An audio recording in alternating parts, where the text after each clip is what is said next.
Okay, so people watching the video, the reason we're doing this video is stuff shows up on the review that we did not cover in class, and there are two things, and they're very simple. So this is the first one, end behavior.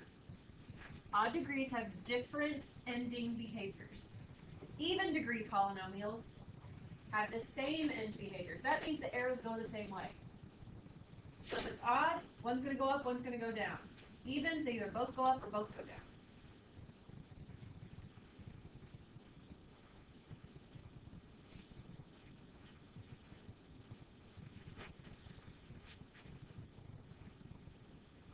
The next section says that if you have a positive leading coefficient, the last arrow, let me see if I can make this fit on there. Barely. The last arrow is going to go up. If it's a negative leading coefficient, the last arrow goes down. Is the leading coefficient always the coefficient in the front? They might mix it up. It's always the coefficient that's in front of the highest degree, the highest exponent.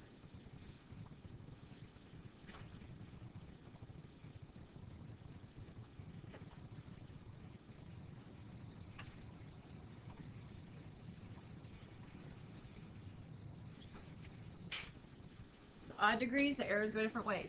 Even degrees, they go the same way. If your leading coefficient is positive, the last arrow goes up.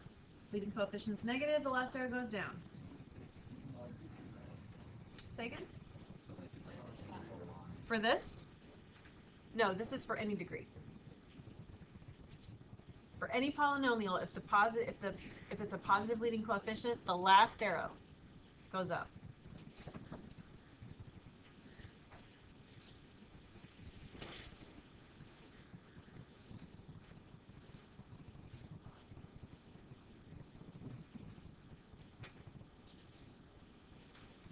This would be for polynomials. This is not for like rational functions, the crazy fractions. This is just for regular old polynomials where nothing's too funky.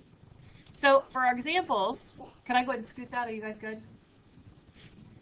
Were you guys ready or no? Yeah. Everybody? Okay.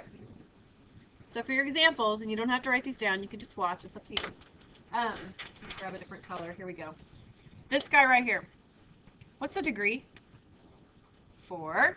Is that even or odd? Even. So both of the arrows are going to go the same way. They're either both up or both down. Leading coefficient is a 5. That's positive. So the last arrow goes which way? Last arrow is going to go up.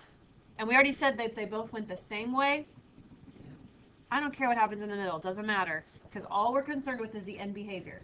So as x nears positive infinity, y nears positive infinity. As x nears negative infinity, y nears positive infinity. Questions? So I have a little bit of a notion of what's going to happen with that graph. I don't know what that happens in the middle, but I know for sure on the ends, they're going to go up. Questions on how I figured that out? You guys, not out loud, think about this one and see if you can figure out what happens to the arrows on the ends.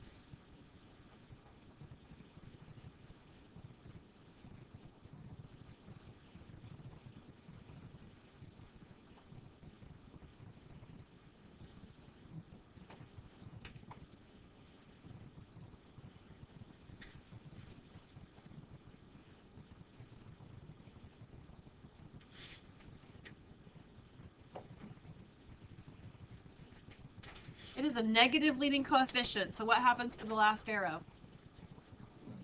It's going to go down. It's an odd degree. So does the other arrow go the same direction or different? Different. Probably does something like this in the middle. Who knows? We're not really concerned with that right now. Questions?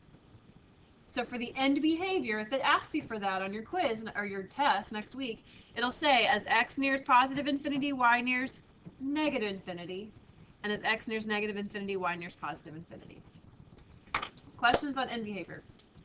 Last thing, and it's super easy. You probably don't even have to write it down. You might want to, but some of you aren't going to have to.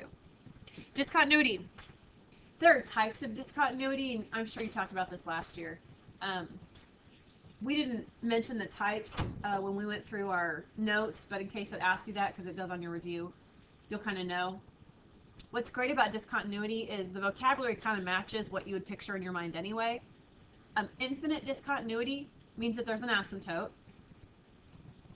So as you're going left to right and you're looking at your x's, there is forever some sort of crazy mix-up right here. Like, they're never going to connect. It's never going to be okay. It's just infinitely messed up. That's kind of how you can think about that. Jump discontinuity means what it says. You had to jump to a new value for some sort of given x. You're only going to have jump discontinuity if it's a piecewise function. If it's not a piecewise function, jump discontinuity is not an option.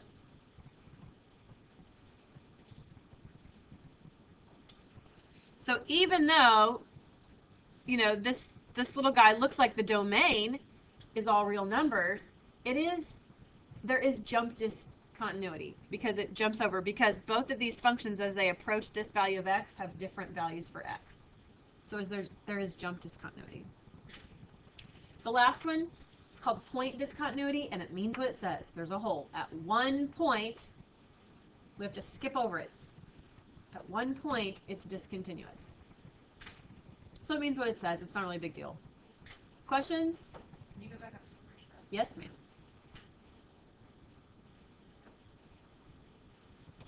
Everybody understand? Terrific. Let me turn off this video real